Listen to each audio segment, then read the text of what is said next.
Hello and welcome to the season finale of DESS. We're going to be taking a break this summer as most of the sports we've been covering are on a break as well, so we're not going to be here every week talking about nothing. So, final show of the first season, and we're going to cover two things today. We're going to talk about European football leagues and what's been happening there towards the end of the season, and then we're going to conclude talking about the upcoming NBA finals. So we're going to start with Champions League final. Bayern Munich are the winners of the Champions League 2013, just like you predicted on our special Champions League preview. It was a really exciting match, I have to say. I watched it all the way through. It was a great match. Could have gone either way, but in the end, I'd have to say the better team did win. How did you read the game? Did the better team win? And what's going to happen in next season for Bayern with Pep Guardiola coming in? Yeah, it's a tough job for him. I think he was hoping that Bayern would lose the final, to be honest, because his job now is impossible. Like, if he wins anything less than 2 titles, I think it's going to be a failure. So that's why they're reinforcing their squad right now by buying or weakening their rivals in Dortmund, which is a pathetic move in my opinion. But the game itself, it was really exciting, like you said, and it was tense. It was not as entertaining as I thought it was going to be, which was a little disappointing. But you could definitely tell in the beginning that Bayern were just nerve wrecks. They were really uncomfortable and nervous in the beginning. Dortmund, like usually, they play fearless, and I thought they were going to get the first goal. They had some half chances to get in the lead, and that would have been a different game for sure. But Bayern got the first goal, and Dortmund came back and got a lucky penalty, you might say. But I think it came down to Bayern was. I think they were in better physical shape, and they wanted the title more than Dortmund did. So definitely the better team won. Unfortunately for Dortmund, they had to play Bayern this year in the Champions League final. They would have had a better chance against any other team, I think. So good season for them. I feel bad for them to have lost this final. But at the same time, Bayern had been waiting for 8 years or something like that. Yeah, since 2001. Since 2001, okay, yeah, even more. So well-deserved, great season for them. They got the treble. So. Yeah, exactly. I said in the preview, I predicted a Dortmund win because I thought that they would just manage to scrape through somehow. I mean, it looked like they were gonna maybe pull through during periods of the game, but Bayern were the better team. They deserved it. They just wanted it more, like you said, and they've had the ultimate season, winning the league by a big margin, winning the Champions League by beating Dortmund in the final, and then this past weekend beating Stuttgart to win the German Cup. So they've won the treble. Jupp Heynckes is leaving. He's won everything that he can win. This final season, Pep Guardiola is taking over. I have absolutely no clue how he's going to improve upon what Bayern have done this year. It's gonna be really interesting to see. And like you said, they're getting Götze from Dortmund. There's a lot of talk about them getting Lewandowski as well. I mean, if they get him as well, which, I mean, when the talk gets to the level that it's getting to, you can pretty much conclude that he's going to go there at some point. Yes. So you have to imagine that Bayern are going to be the new European superpower, so to speak, taking over from Barcelona, which have been the main team in Europe for the last few years. Yeah. I think Barcelona are going to go through a lot of changes, and Real Madrid as well, because they're getting a new coach too, which we'll come on to in just a minute. But Barcelona are going to have a lot of changes. I think the goalkeeper is leaving. They signed Neymar a couple of days ago. Mm-hmm. Where is he going to fit in? How is he going to play with Messi? And how is everything going to work? Is David Villa going to stay? Mm-hmm. What is Fabregas' role going to be in the team? So there's going to Yeah. be a lot of changes going on in the European football landscape over the next couple of years. But talking about Madrid, Mourinho has gone, and he's gone where we thought he was going to go, back to Chelsea. Yeah. It's going to be really interesting to see what's going to happen with him being back at Chelsea, because when he left in bad terms with the owner, and it's kind of surprising to see that he's come back 6 years later with the same owner, and you just wonder what has changed. Is the relationship going to be okay, and is Mourinho going to be what he was the first time around for Chelsea? Because I'm not sure. I think he's talking. He's smooth talking a lot, and he knows his public image is beyond bad, and like it should be, because I don't think there's anyone in the world that hates Mourinho more than Jose Mourinho himself, because he comes across to me just as an arrogant, ridiculous, I don't know. A clown is not the right word. I don't know what to think of him anymore. His ego is bigger than anything I've ever seen from a coach. Yeah, exactly. And yeah, I was when he was confirmed as the new Chelsea manager a couple of days ago. I was watching TV, and they were showing like a montage of his Mourinho moments, so to speak, from when he was at Chelsea the first time around. And some of the stuff he said during the press conferences was just ridiculous. And one of the things he said was, "My ego when I came like this, my ego now like this." So he's even admitting that he's got a huge ego. And some of the stuff that he did, I mean, do you remember when he was walking out down the tunnel and walked past Puyol and just pretty much just slapped him right on the cheek? I mean, that sort of stuff is just outrageous. He is just ridiculous, Yeah. And I think it's a ticking time bomb. He is a ticking time bomb wherever he goes. Yeah. And with I think Roman Abramovich has a bit of an ego himself. He does, yeah, no with all question. the money he has and his lifestyle. So I think they're gonna clash at some point when things are not going that well anymore for them, and it's gonna be tough for them because Man United are still strong, of course, and they're favorites over Chelsea any day, and Man City as well. So it depends on, I guess, how Chelsea starts the season next. Yeah, precisely. This fall, it's going to be vital for the relationship, because it's already on the wrong foot, I think. And I don't get this hire. It's just I sort of get the feeling that both men, they probably don't like each other, because there's no way that he would have left the first time around if they had got on. So he's back, and I think he's probably back because the owner knows that he's probably the only coach that can deliver the results that he wants.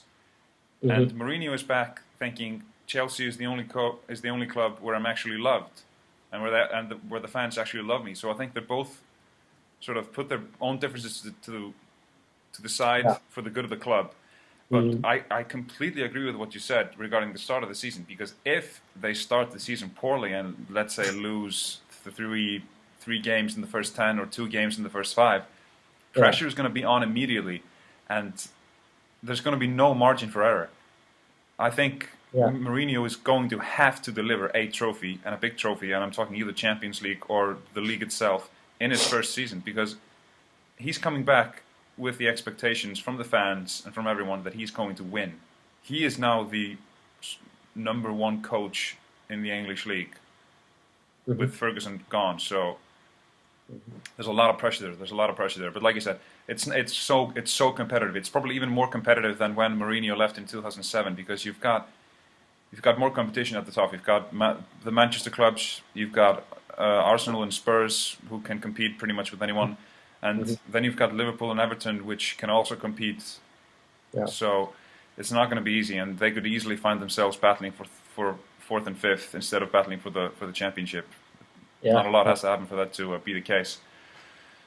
But it's going to be interesting to see what happens next year in Spain. with Madrid and Barcelona sort of being restructured, and with Guardiola going to Germany. Yeah, that is like the worst possible job in the world that he has right now. Yeah, absolutely. And it was supposed to be, an awakening, but now it's just all the pressures on them, and Yeah, they've got a huge target on their back. Yes, A huge target. And, yes, and it's completely changed now from Barcelona being the team that everyone wants to beat to Bayern Munich being the team that everyone wants to beat, especially with Guardiola as the coach. It's sort of the greatest team with the greatest coach. Yeah, Exactly. It's sad to see Bayern, in my opinion, wasting resources right now. Maybe I actually would have gotten rid of Robin because I don't like him personally, and I think he sometimes, everyone knows that he likes to touch the ball, and sometimes he is the source of the waste himself. But I think by getting Götze instead, they paid 37 million euros for him, which is way too much because I'm not that big of a fan of him. I think he's a little overrated. Royce is, in my opinion, way better than him. Plays for Dortmund. Yeah. So even though they wouldn't have signed him, I don't think it strengthens the team at all. This signing that Götze is. Yeah, I completely agree because I can't see where he fits in. It's a lot of money. Yeah, exactly. And they have Kroos, who was injured for the last 2 months of the season. He can come in. He was starting instead of Robben. People have to remember that. Yeah. Robben, who won them the Champions League, was not starting any games for Bayern before the season started. And Badstuber, who plays the central D, he was out for the season from game number 6 or something. And then Van Buiten come in. So they're very deep. They got a deep squad. And then they spent, or allegedly are going to spend 80 million euros on 2 players, half and half to strengthen their own team and then to weaken Dortmund, which is just ridiculous because they were complaining about this same issue in the media, I think less than 3 months ago, where they were saying that it's a dangerous path they're on right now, Dortmund and Bayern, that Ule Hoeneß was saying that this can't go on any longer, that there's only 2 superpowers in Germany and other teams have to, pull it together, and Bayern and Dortmund should, be conscious about this and try to increase competitive balance, which is definitely not going to happen next year. At least it doesn't look like it. So it's ridiculous. Even though Lewandowski is better than Mandzukic and Gomez combined, in my opinion, even though Mandzukic is a really good striker and Gomez is a good finisher, Lewandowski is he's really, really good. And he can strengthen the team without doubt, but Götze, no, I don't think so. Yeah, exactly. Yeah, it's going to be interesting to see, and once we come back in the fall, it's going to be a lot of stuff to talk about. What's going to happen in England, what's happening in Spain, and what's happening in Germany.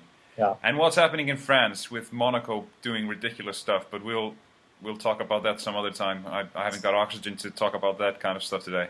But let's conclude the season talking about the NBA. Last night, the NBA Finals lineup was completed with Heat beating the Pacers in Game 7 in Miami. I watched most of the game, and it started out pretty competitive. Then, sort of in the middle of the second quarter, the Heat just steamrolled the Pacers. It looked like men against boys. It really. I mean, I hadn't watched all of the series up until Game 7, and watching Game 7, I was really surprised to see how the Pacers could even be 3-all going into Game 7. The finals themselves: Heat from the East, Spurs from the West. I've said the whole season that the Heat are going to win the championship, and I'm not going to back down from that. But nevertheless, I think it's going to be an interesting series. I think the Spurs are going to be able to put up a good fight. They've had a bit of rest since they got through, and it's going to be really interesting to see how the series starts out. I think if the Spurs can win in Miami early on, it might make things interesting. But nevertheless, I think the Heat are going to pull through. And how many games? How many games? I'm going to say Heat in 6. I'm going to say 4-2 Heat. Okay. What about you? Heat in 7 because I think Spurs are going to get 2 wins by default just by showing up because their offense is so good, uh, as opposed to actually a great Heat defense. On the other hand, I don't know who's going to stop um, the big man for um, the Heat on Spurs because, as like I said, Spurs are going to get 2 wins just by showing up, and I think Heat are also going to get those 2 wins just by showing up. So it's going to be. I don't see an easy series for either one, but just Popovich is by far the best coach in the NBA, in my opinion, and they swept the Grizzlies, which is amazing. I don't think any team could do that in the NBA. Yeah. And people even predicted that the Grizzlies would beat them, but they showed us otherwise. They had some problems with Golden State, but I think it was. I don't know why that was. I think Golden State is a good team and great team offensively. So that's where it boils down to. If Spurs can make some stops against the Heat, they have a chance in the series, I guess. And they have had a rest for Close to 10 days, I think. close to 10 days. Yeah. Yeah. And the first game's on Thursday, so that's going to be an important game. And if they steal one in Miami, I think it's at least going to go to 7 games. So You think it's going to go to 7 if they win in Miami? yeah, Yeah, it's going to go to 7 if they lose both there. So yeah, I think, yeah, like I said, it's all going to be down. It's all going to come down to what they do with the big man inside. I mean, the Heat against the Pacers in Game 7, they completely managed to shut down the Pacers in the paint. I mean, they didn't get the ball in the paint. No, they didn't score any points, and the Pacers turned the ball over again and again and again because it just felt like the Heat just became more physical, more intense on defense, and just looked like they wanted it more in the end because maybe the pressure was on them to pull through, and it was win or take some serious consequences. But yeah, I'm not going to back down. I think the Heat are going to be NBA champions for the second year in a row. And yeah, the playoffs, I don't know about you, but I think the playoffs have been a bit of a disappointment from from sort of a big picture standpoint because all of the big teams and the big names were knocked out early, and it's sort of been. I mean, people are talking about if the Pacers beat the Heat and it's going to be a Pacers Spurs final, that it's going to be a nightmare for the NBA trying to publicize and try to make people tune in to watch it. So I think the league are probably happier that the Heat are going to the finals and that people can watch James, Wade, Bosh, Ray Allen, and all those guys in the final going up against Duncan, Ginobili, and Parker. Yeah, and it's a shame to mention Chris Bosh in the same sentence as LeBron James. Yeah, true. It is true. Full athlete who makes more or the same amount of money as LeBron James, and he contributes nothing. Yeah, exactly. Watching the game last night, I think he made a big 3-pointer at some point, and I thought to myself, that's probably the first time that I've actually seen him do something meaningful on the court for the Heat. He was 1 for 8 in Game 6 with 4 rebounds, and I think anyone at his size can just roll out of bed and perform better. Yeah, exactly. Even though they got destroyed in that game, and that was just like a mirror image of the game last night. It was men against boys, but it was in favor of the Pacers. So it was a good series. It was a good playoffs on the East side, I think. Yeah. On the West Coast, it was a little disappointing because of Oklahoma. Houston was a good series, but after that, the Spurs Golden State, but like marketing wise, I think the Grizzlies Spurs was not. Yeah, it's not great. It didn't get the pulse going. Yeah. At all, and I mean, and like you say, it's from a purely basketball standpoint, it's probably been good because the Spurs are a great team. Yes. But just and they're incredibly well coached. But for some reason, the Spurs have never, and probably will never, under Popovich, get people excited because there's nothing. I mean, it's not like it's the prettiest thing to look at. There's no big star player that takes people on, and they get the purists excited, but not the bandwagon fans or just the weekend basketball fan. So it's precisely. But yeah, I think it's going to be the Heat in 6, second consecutive title, and by default, second consecutive Finals MVP for LeBron James. And their last title. I'd like it to be their last title because I'm not a big fan of the Heat, but we will definitely see. But I think that probably wraps it up. Yes, it does. It does. It's been an honor.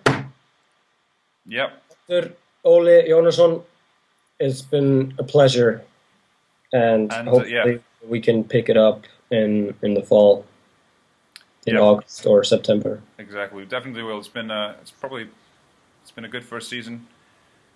Doing it over the internet, 2 different countries, 2 different time zones.